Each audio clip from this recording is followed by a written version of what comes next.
ಕಾಲದಲ್ಲಿ ತ್ರೇತಾಯುಗದಲ್ಲಿ ಬಭ್ರುವಾಹನ ಎಂಬ ಧೀರ ಧನ್ಯ ರಾಜನು ವಿಶಾಲವಾದ ರಾಜ್ಯವೊಂದರಲ್ಲಿ ರಾಜಸಿಂಹಾಸನವನ್ನು ನಡೆಸುತ್ತಿದ್ದನು.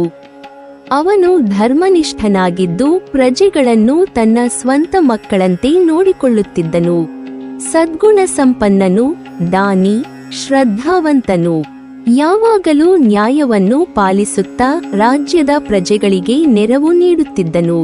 ಆದರೆ ಅವನಿಗೆ ಸಂತಾನೋದಯದ ಆಶೀರ್ವಾದ ಸಿಕ್ಕದಿರಲು ಹೃದಯದಲ್ಲಿ ವಿಷಾದ ಇತ್ತು.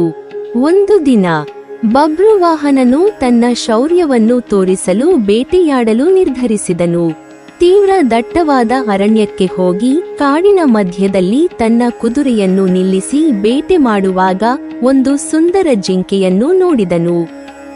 ತಕ್ಷಣವೇ ಬಾಣವನ್ನು ಕಳಚಿ ಜಿಂಕೆಯ ಮೇಲೆ ಪ್ರಯೋಗಿಸಿದನು. ಬಾಣ ಹೊಡೆದರೂ ಜಿಂಕೆ ಸಾಯದೆ ರಕ್ತಸ್ರಾವವಾಗುತ್ತಾ ಪಕ್ಕದ ಕಾಡಿನೊಳಗೆ ಓಡಿಹೋಯಿತು. ರಾಜನು ತನ್ನ ಶೌರ್ಯವನ್ನು ತೋರಿಸಲು ಜಿಂಕೆಯನ್ನು ಹೇಗಾದರೂ ಹಿಡಿಯಬೇಕೆಂದು ಅದರ ಬೆನ್ನ ಹಿಂದೆಯೇ ಓಡಿದನು. ಕೆಲವು ಕ್ಷಣಗಳಲ್ಲಿ ಜಿಂಕೆ ಕಣ್ಣು ಮುಚ್ಚಿದಂತೆ ಕಣ್ಗೆ ಕಾಣದೆ ಹೋಯಿತು. ಇವು ಅವನಿಗೆ ನಿರಾಶೆ ಮತ್ತು ಆತಂಕವನ್ನು ತಂದವು. ಬಾಯಾರಿಕೆಯಿಂದ ತೀವ್ರವಾಗಿ ಹಿಂದುಳಿದ ರಾಜನು ತಕ್ಷಣ ಕುದುರೆಯಿಂದ ಇಳಿದು ಹತ್ತಿರದ ಕೊಳದಲ್ಲಿ ಸ್ನಾನ ಮಾಡಿಸಿದನು.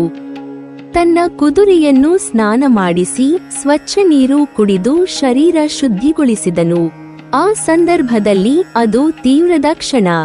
ಮರದ ತಟ್ಟಿನ ಕೆಳಗೆ ವಿಶ್ರಾಂತಿ ಪಡೆಯಲು ಕುಳಿತಾಗ ಅವನ ಮುಂದಿರಲು ಬಿಟ್ಟಿತು. ಆ ಕ್ಷಣದಲ್ಲಿ ಭಯಾನಕ ರೂಪದ ಪ್ರೇತವು ರಾಜನ ಮುಂದಕ್ಕೆ ಬಂದಿತು. ಆ ಭೀಕರ ರೂಪವನ್ನು ಕಂಡ ಬಭ್ರುವಾಹನನು ದಿಗ್ಭ್ರಮೆಗೊಂಡನು. ಆತಂಕ, ಆಶ್ಚರ್ಯ ಮತ್ತು ಕುತೂಹಲವು ಅವನ ಹೃದಯದಲ್ಲಿ ಸಿಲುಕಿತು. ಪ್ರೇತವು ಶಾಂತ ಸ್ವರದಲ್ಲಿ ಮಾತನಾಡಿತು. ಮಹಾರಾಜ, ನನ್ನ ಭಾಗ್ಯ, ನಿನ್ನ ಬರುವಿಕೆಯಿಂದ ನಾನು ಪ್ರೇತ ಜನ್ಮದಿಂದ ಮುಕ್ತಿ ಪಡೆದಿದ್ದೇನೆ. ನಿನಗೆ ಅನಂತ ವಂದನೆಗಳು. ರಾಜನು ಆಶ್ಚರ್ಯದಿಂದ ಕೇಳಿದನು, ಪ್ರೇತವೇ, ನೀನು ಯಾರು? ನಿನಗೆ ಈ ಸ್ಥಿತಿ ಏಕೆ ಬಂದಿತು? ನೀನು ಮಾಡಿದ ಪಾಪವೇನು? ಪ್ರೇತನು ಹೀಗೆ ಉತ್ತರಿಸಿತು, ರಾಜನೇ, ನಾನು ಒಬ್ಬ ವೈಶ್ಯನು. ನನ್ನ ವೃತ್ತಿ ಅರ್ಚಕ ವೃತ್ತಿಯೇ. ನಾನು ವೈದಶ್ವ ಪಟ್ಟಣದಲ್ಲಿ ವಾಸಿಸುತ್ತಿದ್ದೆ. ನನ್ನ ಹೆಸರು ಸುದೇವ. ನಾನು ಜೀವನ ಕಾಲದಲ್ಲಿ ಯಜ್ಞದಿಂದ ದೇವತೆಗಳನ್ನು, ತರ್ಪಣಾ ವಿಧಾನಗಳಿಂದ ಪಿತೃಗಳನ್ನು ತೃಪ್ತಿಪಡಿಸಿದ್ದೆ. ಆಚಾರ್ಯರನ್ನು ಪೂಜಿಸಿ ದಾನ ಧರ್ಮ ಮಾಡಿ ಬಡಬಗ್ಗರಿಗೆ ಅನ್ನವನ್ನು ನೀಡುತ್ತೇನೆಂದು ನಿತ್ಯವೂ ಸೇವೆ ಮಾಡುತ್ತಿದ್ದೆ. ಇಷ್ಟೆಲ್ಲ ಸತ್ಕಾರ್ಯಗಳನ್ನು ಮಾಡಿದರೂ ನನ್ನ ಕುಟುಂಬದಲ್ಲಿ ನನ್ನ ಸಂತಾನ ಸಂತತಿ ಸಿಗಲಿಲ್ಲ. ನನ್ನ ಸಾವು ಉತನ್, ನನ್ನ ಔರ್ಧ್ವದೇಹಿಕ ಕ್ರಿಯೆಗಳು ನೆರವೇರಲಿಲ್ಲ. ಯಾವ ಶ್ರಾದ್ದವೂ ಯಜ್ಞವೂ ನನ್ನ ಫಲವನ್ನು ತರಲಿಲ್ಲ. 16 ತಿಂಗಳ ಶ್ರಾದ್ದವಿಲ್ಲದೆ 16 ಮಲಿನ ಶ್ರಾದ್ದಗಳು ಮಾಡಿದ್ದರೂ ನಾನು ಪ್ರೇತನಾದೆ. ನಾನು ಯಾರು ಕೇಳಲೇಬೇಕಾದರೂ ನೀನು ಈಗ ನನ್ನ ಬಳಿ ಇದ್ದಿ. ರಾಜನು ಶ್ರದ್ಧಾ ಮನಸ್ಸಿನಿಂದ ಶ್ರೇಷ್ಠತೆ ಮತ್ತು ಧರ್ಮಾನುಷ್ಠಾನದ ಭಾವದಿಂದ ಪ್ರತಿಜ್ಞೆ ಮಾಡಿಕೊಂಡನು. ನಾನಿನ್ನು 16 ಶ್ರಾದ್ದಗಳನ್ನು ನಿಶ್ಚಿತವೆಂದು ಮಾಡಿ ಯಜ್ಞ, ದಾನ ಧರ್ಮ, ಆಚಾರ್ಯರ ಸೇವೆ ಮೂಲಕ ನಿನ್ನನ್ನು ಉದ್ಧಾರ ಮಾಡುತ್ತೇನೆ ಎಂದು ಘೋಷಿಸಿದನು. ರಾಜನು ರಾಜಧಾನಿಗೆ ಹಿಂತಿರುಗಿ ತಕ್ಷಣವೇ ಶ್ರಾದ್ದ ಕಾರ್ಯವನ್ನು ಕೈಗೊಂಡನು. ಶ್ರಾದ್ದವನ್ನು ಆಚಾರ್ಯರನ್ನು ಕರೆಸಿ ವಿಧಿಪೂರ್ವಕವಾಗಿ ಪಿತೃಪ್ರಸನ್ನತೆಯೊಂದಿಗೆ ಮಾಡಿದನು. ಶ್ರಾದ್ದದ ದಿನ ರಾಜನು ಮುಂಜಾನೆ ಬೇಗ ಎದ್ದು ಶುದ್ಧವಾಗಿ ಸ್ನಾನ ಮಾಡಿದನು. ತನ್ನ ಶರೀರವನ್ನು ಶುದ್ಧಗೊಳಿಸಿ ಧ್ಯಾನದ ಸ್ಥಿತಿಗೆ ತಲುಪಿದನು. ಶುದ್ಧ ಧ್ಯಾನದಿಂದ ಮನಸ್ಸು ಶಾಂತವಾಗುವುದು, ಮಂತ್ರ ಪಠಣದ ಶಕ್ತಿ ಹೆಚ್ಚುವುದು ಎಂಬುದು ಶಾಸ್ತ್ರೋಪದೇಶ. ರಾಜನು ಹೊಸ ಅಥವಾ ಶುಭ್ರ ಬಟ್ಟೆ ಧರಿಸಿ ಶುದ್ಧ ಮನಸ್ಸಿನಿಂದ ಸೂರ್ಯ ದೇವನಿಗೆ ಅರ್ಘ್ಯ ಸಲ್ಲಿಸಿದನು. ಸೂರ್ಯೋದಯವನ್ನು ಪ್ರಾರ್ಥನೆಯೊಂದಿಗೆ ಕಾಣುವುದು ಶ್ರಾದ್ದದ ವಿಧಿ. ಸೂರ್ಯ ದೇವನೇ, ನನ್ನ ಪಿತೃಗಳಿಗೆ ಶ್ರಾದ್ದವನ್ನು ಸಮರ್ಪಿಸಲು ನಾನು ಶುದ್ಧ ಮನಸ್ಸಿನಿಂದ ಸಿದ್ಧನಾಗಿದ್ದೇನೆ ಎಂದು ಧ್ಯಾನ ಮಾಡಿದನು. ಮುಂದೆ ಶ್ರಾದ್ದಕ್ಕೆ ಅಗತ್ಯವಾದ ಆಹಾರವನ್ನು ತಯಾರಿಸಿದನು.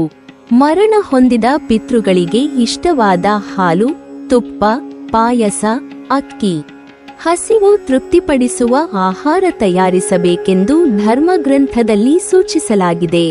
ಇದಲ್ಲದೆ ಹಸು, ನಾಯಿಗಳು, ಕಾಗೆಗಳು, ಬ್ರಾಹ್ಮಣರಿಗೆ ಮತ್ತು ಪಿತೃಗಳಿಗೆ ಆಹಾರ ನೀಡುವುದು ಪಂಚಬಲಿ ಎಂದು ಕರೆಯಲಾಗುತ್ತದೆ. ರಾಜನು ತನ್ನ ಪಿತೃಗಳ ಫೋಟೋ ಅಥವಾ ಪ್ರತಿಷ್ಠಾಪಿತ ಪುಷ್ಪಮೂರ್ತಿಗಳ ಮುಂದೆ ಧೂಪ ಮತ್ತು ದೀಪ ಬೆಳಗಿಸಿ ಪೂಜೆಯನ್ನು ಪ್ರಾರಂಭಿಸಿದನು.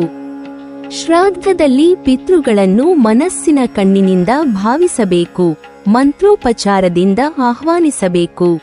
ಈ ಹಂತದಲ್ಲಿ ರಾಜನು ಮನಸ್ಸಿನಲ್ಲಿ, ಮನೆಯ ಮೊದಲು ಹೋದ ಪಿತೃಮಾತಾ, ಪಿತಾಮಹರೇ, ನಾನು ನಿಮ್ಮ ಆತ್ಮಕ್ಕೆ ಶಾಂತಿ ನೀಡಲು ಈ ಶ್ರಾದ್ದವನ್ನು ನಡೆಸುತ್ತಿದ್ದೇನೆ ಎಂದು ಧ್ಯಾನ ಮಾಡಿ, ತಿಲೋದಕ, ಹಸುವಿನ ಹಾಲು, ತುಪ್ಪ, ಪಾಯಸ, ಅಕ್ಕಿ, ಬಿಳಿ ಹೂವು, ಹೆಸರು ಕಾಳು, ಉದ್ದು ಮುಂತಾದವನ್ನು ಅರ್ಪಿಸಿದನು.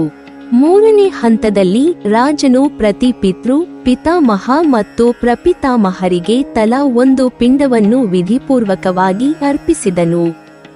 ಪಿಂಡಾರ್ಪಣೆಯಿಂದ ಪಿತೃಗಳು ತಮ್ಮ ಸಂತೃಪ್ತಿಯನ್ನು ವ್ಯಕ್ತಪಡಿಸುತ್ತಾರೆ ಮತ್ತು ಶ್ರಾದ್ದದ ಪ್ರಕ್ರಿಯೆ ಪೂರ್ಣಗೊಳ್ಳುತ್ತದೆ.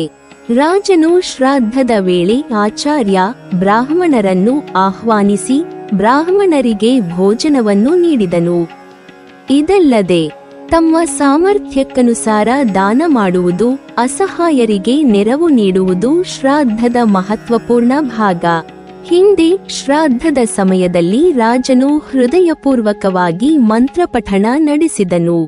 ಈ ಮಂತ್ರಪಠಣದಿಂದ ಪಿತೃಗಳು ತಮ್ಮ ಆತ್ಮದಲ್ಲಿ ಶಾಂತಿಯನ್ನು ಅನುಭವಿಸುತ್ತಾರೆ.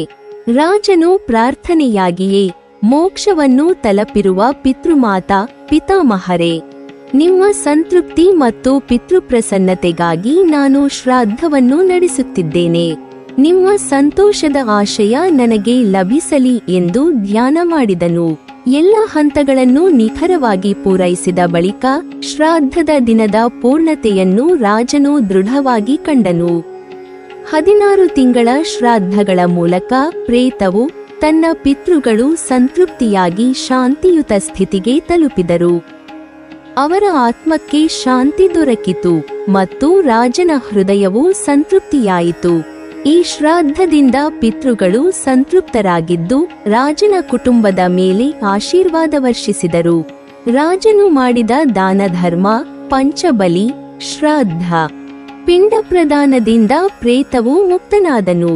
ಭಗವಂತನು ಗರುಡನ ಮೂಲಕ ಹೇಳಿದಂತೆ ಶ್ರಾದ್ದದ ಮಹತ್ವವನ್ನು ಅರಿತು ಪ್ರಾರ್ಥನೆ, ದಾನ, ಪಂಚಬಲಿ, ಪಿಂಡ ಪ್ರದಾನವನ್ನು ನಿಷ್ಠೆಯಿಂದ ಮಾಡುವುದರಿಂದ ಪಿತೃಗಳು ಶಾಂತಿ ಗ್ರಹಣ ಪಡೆಯುತ್ತಾರೆ. ಪುಣ್ಯ ಕಾರ್ಯವು ಉತ್ತಮ ಗತಿಗೆ ಕಾರಣವಾಗುತ್ತದೆ. ಹೀಗೆ ನಿಖರವಾಗಿ 16 ಶ್ರಾದ್ದವನ್ನು ನೆರವೇರಿಸಿದ ಬಳಿಕ ಪ್ರೇತವು ತೃಪ್ತನಾಗಿ ತನ್ನ ಪ್ರೇತನ ಸ್ಥಿತಿಯಿಂದ ಮುಕ್ತನಾದನು. ಅವನು ಸ್ವರ್ಗಕ್ಕೆ ಹೋಗಿ ಶಾಂತ ಸ್ಥಿತಿಯನ್ನು ಪಡೆದನು. ಭಗವಂತನು ಗರುಡನ ಮೂಲಕ ಹೇಳುತ್ತಾನೆ, ಗರುಡನೇ, ಶ್ರಾದ್ದದ ಮಹಿಮೆ ತಿಳಿದೆಯೇ? ಬಭ್ರುವಾಹನನು ಮಾಡಿದ ಶ್ರಾದ್ದದಿಂದ ಪ್ರೇತವು ಉದ್ಧಾರವಾಯಿತು. ನಂತರ ತನ್ನ ಮಗನು ಶ್ರಾದ್ದವನ್ನು ಮಾಡಿದಾಗ ಅವನ ಪಿತೃಗಳು ಕೂಡ ಉತ್ತಮ ಗತಿಗೆ ತಲುಪಿದರು. ಶ್ರಾದ್ದದ ಮಹತ್ವದ ಫಲದಿಂದ ಪಿತೃ ಸಂತೃಪ್ತರಾಗುವುದು, ಪುಣ್ಯವು ಸದ್ಗತಿಯಂತೆ ವೃದ್ಧಿಯಾಗುವುದು ಸತ್ಯ.